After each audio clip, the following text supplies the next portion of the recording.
Hey, yo, nice to have you with us today and welcome to the Human Meme Podcast. I'm Atomic Dave, also known as the AI voice copy of that other guy, the original David Boles. Maybe we should rename this podcast the Inhuman Meme Podcast. Anyway, we use our crack AI research team and this deep reality voice clone of David Boles to present new ideas and challenging information. Meow. Today we're going to take a look at the life of Helen Keller and the strange and curious friendships she shared with Alexander Graham Bell and Mark Twain. Let's begin, shall we? We shall. Helen Keller, 1880 to 1968, was an American author, political activist, and lecturer who became a defining figure in disability advocacy and social reform. Stricken with an illness in her infancy that left her deaf and blind, Keller's life story is an extraordinary narrative of overcoming adversity to make significant contributions to society.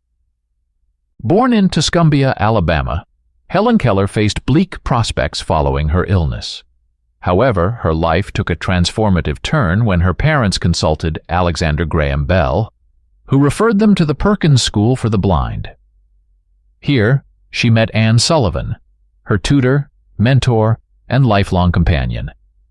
Sullivan employed tactile-based methods to teach Keller to read, write, and communicate, opening the doors to an intellectual world that had been hitherto inaccessible. Keller became the first deaf-blind person to earn a Bachelor of Arts degree, graduating from Radcliffe College in 1904. Keller was an astute intellectual, authoring several books, articles, and essays on various subjects ranging from autobiographical accounts, most notably The Story of My Life, 1903, to explorations on social issues like disability rights, women's suffrage, and pacifism. She corresponded with eminent personalities of her era, including Mark Twain and Alexander Graham Bell, enriching her intellectual development and amplifying her advocacy efforts. Keller's activism was not confined to disability rights. She was a tireless advocate for numerous social causes. A committed socialist, she championed economic equality, labor rights, and women's suffrage. She was also a founding member of the American Civil Liberties Union ACLU in 1920. Arguably, her most enduring legacy is in the field of disability rights. Keller not only revolutionized public perceptions about what disabled individuals could achieve, but also advocated for systemic changes. She was instrumental in the founding of the American Foundation for the Blind in 1921, which became a pivotal organization in advocating for the rights and education of visually impaired individuals. Her work laid the groundwork for significant legislative and social advancements in disability rights that would emerge in the latter half of the 20th century. Helen Keller's friendships with Alexander Graham Bell and Mark Twain were profoundly rich collaborations that offer fascinating glimpses into the intellectual and social dynamics of the late 19th and early 20th centuries. These associations were not mere novelties, but vital conduits for the flow of ideas, activism, and influence. Bell referred Keller to the Perkins School for the Blind in Boston, which in turn led to her life-changing relationship with her instructor, Anne Sullivan.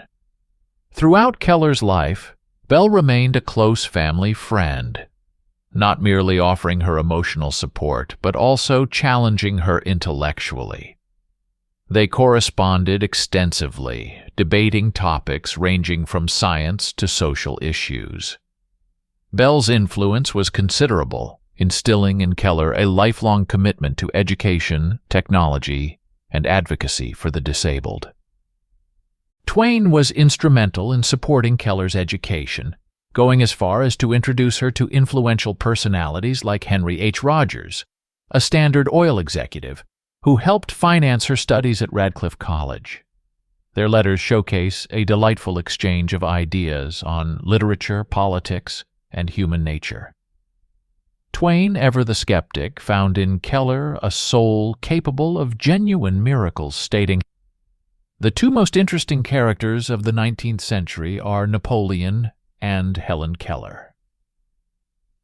Through these friendships, Helen Keller was not just an object of inspiration, but an active contributor to various discourse streams, ranging from technological advancements to social reforms. She was able to leverage her relationships to effect meaningful changes in public attitudes toward disabilities, educational reform, and social welfare. The friendship between Helen Keller and Alexander Graham Bell indeed embodies a complex tapestry of ideological divergence and personal affinity, set against a broader backdrop of debates on education and disability in their era. On one hand, they share an intellectual companionship and mutual respect. On the other, they represent opposing poles in the contentious debate over oralism versus manualism in deaf education. Bell was an ardent proponent of the oralist tradition, which advocates for teaching deaf individuals to read lips and articulate speech, thereby integrating them into hearing society. His mother and wife were both deaf, which significantly influenced his perspectives on deaf education. Bell viewed oralism as a means of avoiding a deaf-mute underclass, believing that manual communication, like sign language, segregated the deaf from mainstream society. His opinions on this matter were not merely academic, but were translated into institutional practices, as Bell actively campaigned against the use of sign language in educational settings. Contrastingly, Helen Keller, deaf and blind since infancy, heavily relied on tactile sign language as her primary mode of communication. Anne Sullivan, her lifelong teacher, utilized the manual alphabet to spell words into Keller's palm, thereby introducing her to the world of language and ideas. Keller's use of sign language was not a mere fallback, but an empowering channel that offered her an enriched cognitive, emotional, and social life. She became a vibrant proof of the efficacy and richness of manual communication. The ideological rift between Bell's oralism and Keller's reliance on manualism manifests a poignant human dissonance. One might argue that this disconnect is indicative of a cruel irony, or perhaps a profound human capability to compartmentalize relationships and beliefs. However, the survival of their friendship amidst such ideological discord suggests that their relationship was nuanced, underpinned by a mutual respect that transcended their disagreements. It reflects the ability of individuals to value the intrinsic worth of another person, even when ideologies collide. The irony of their friendship gives us a valuable lesson in the dialectics of intellectual history. That significant progress often arises not from uniform agreement, but from the tension between contrasting views. However, one cannot ignore that the oralist policies Bell advocated have been critiqued for causing generational trauma within the deaf community, marginalizing their culture and language. The charge of plagiarism against Helen Keller emerged in the context of her early literary career and centered around her short story, The Frost King. Written in 1891, when Keller was just 11 years old, the story was initially presented as a birthday gift to Michael Anagnos, the director of the Perkins School for the Blind, where Keller was a student. Anagnos was so impressed with the work that he published it in the school's alumni magazine. However, it was soon discovered that Keller's tale bore striking similarities to Margaret Canby's The Frost Fairies, a story published several years earlier. Critics alleged that she had deliberately appropriated Canby's work, while supporters contended that any resemblance was subconscious, a phenomenon often referred to as cryptomnesia. Keller herself was devastated by the charges and vigorously maintained her innocence. She asserted that she had no conscious memory of encountering Canby's story, although it was later revealed that the tale had indeed been read to her when she was younger. Mark Twain, ever the iconoclast and a steadfast supporter of Keller, intervened with perspicacity and moral vigor. Twain's defense was rooted in a nuanced understanding of the complexities of human memory and the processes of creative writing.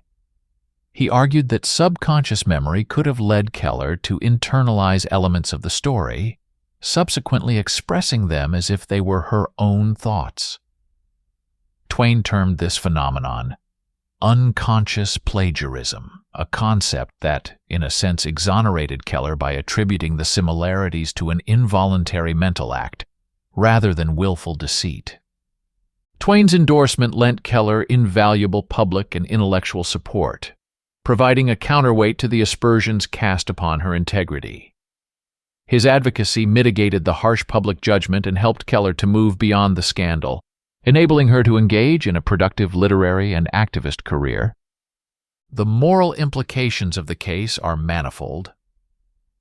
On one level, the controversy underscores the profound ethical responsibility that society bears in its treatment of vulnerable individuals like Keller.